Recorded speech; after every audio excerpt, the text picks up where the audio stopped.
सद्गुरू श्री ब्रह्मचैतन्य महाराज गोंदवलेकर यांचं प्रवचन 25 जानेवारी. अनुसंधानासाठी सतत नामस्मरण करावे. नामस्मरण हे प्रपंचाकरिता म्हणजे तो चांगला व्हावा म्हणून नाही, तर प्रपंचाची आसक्ती कमी करण्यासाठी आहे. तरी पण त्याने प्रपंच बिघडणार नाही. जे होईल ते आपल्या बऱ्याकरिता आहे असे मानून परमात्म्यावर विश्वास ठेवून राहावे. एक गृहस्थ मला भेटले तेव्हा म्हणाले, मी रिकाम्या वेळेत नामस्मरण करतो. त्यावर मी म्हटले, साऱ्या जगात महत्त्वाचा आणि सार्थकी लागलेला वेळ असेल तर तो हाच.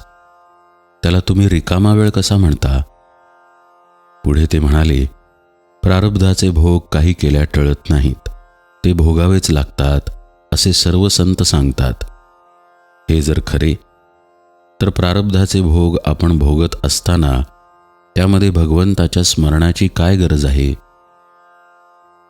खरोखर हा प्रश्न अगदी बरोबर आहे. आपल्या कर्माचे भोग आपल्यालाच भोगावे लागतात हे खरे, पण भोग आले की आपल्या मनाला चैन पडत नाही. तिथे मनाला भगवंताच्या स्मरणात गुंतवून ठेवले की आपले समाधान टिकते.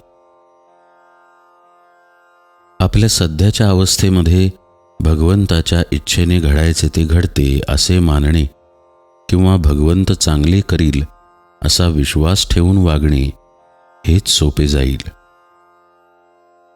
हे दिसायला साधे दिसले तरी यात फार मोठे मर्म साठवले आहे हे ध्यानात धरा. भगवंताच्या इच्छेने घडणार ते घडू द्यावे अशी निष्ठा उत्पन्न व्हायला त्याचे अनुसंधान सतत ठेवले पाहिजे. आहे त्यात समाधान आणि भगवंताचे अनुसंधान एवढीच सद्गुरूंची आज्ञा असते. दुसऱ्याने आपल्याला दुःख दिले असता आपले अनुसंधान चुकते ही त्याची नव्हे, आपली चूक आहे. विषय कसा सुटेल, मन एकाग्र कसे होईल हे न कळले तरी चालेल. सोडण्याच्या गोष्टीचा अभ्यास करण्यापेक्षा धरण्याच्या गोष्टीचा म्हणजे अनुसंधानाचा अभ्यास करावा. एक भगवंताचे अनुसंधान ठेवले की सर्व गुण आपोआपच वाढतील. ते कसे? तर शरीराचे अवयव सारख्या प्रमाणात वाढतात तसे.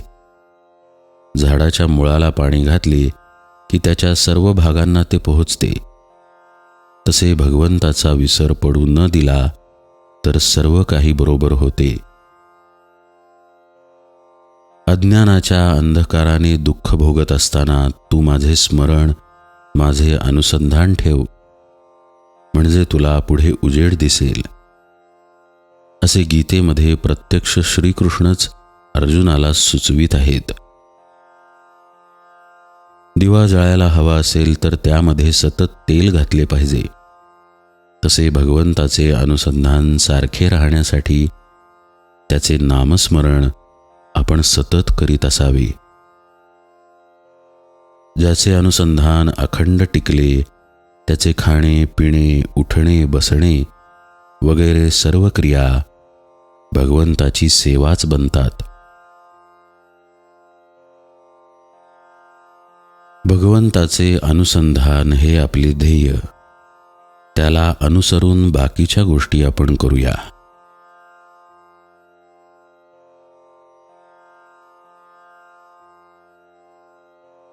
जानकी जीवन स्मरण जय जय राम.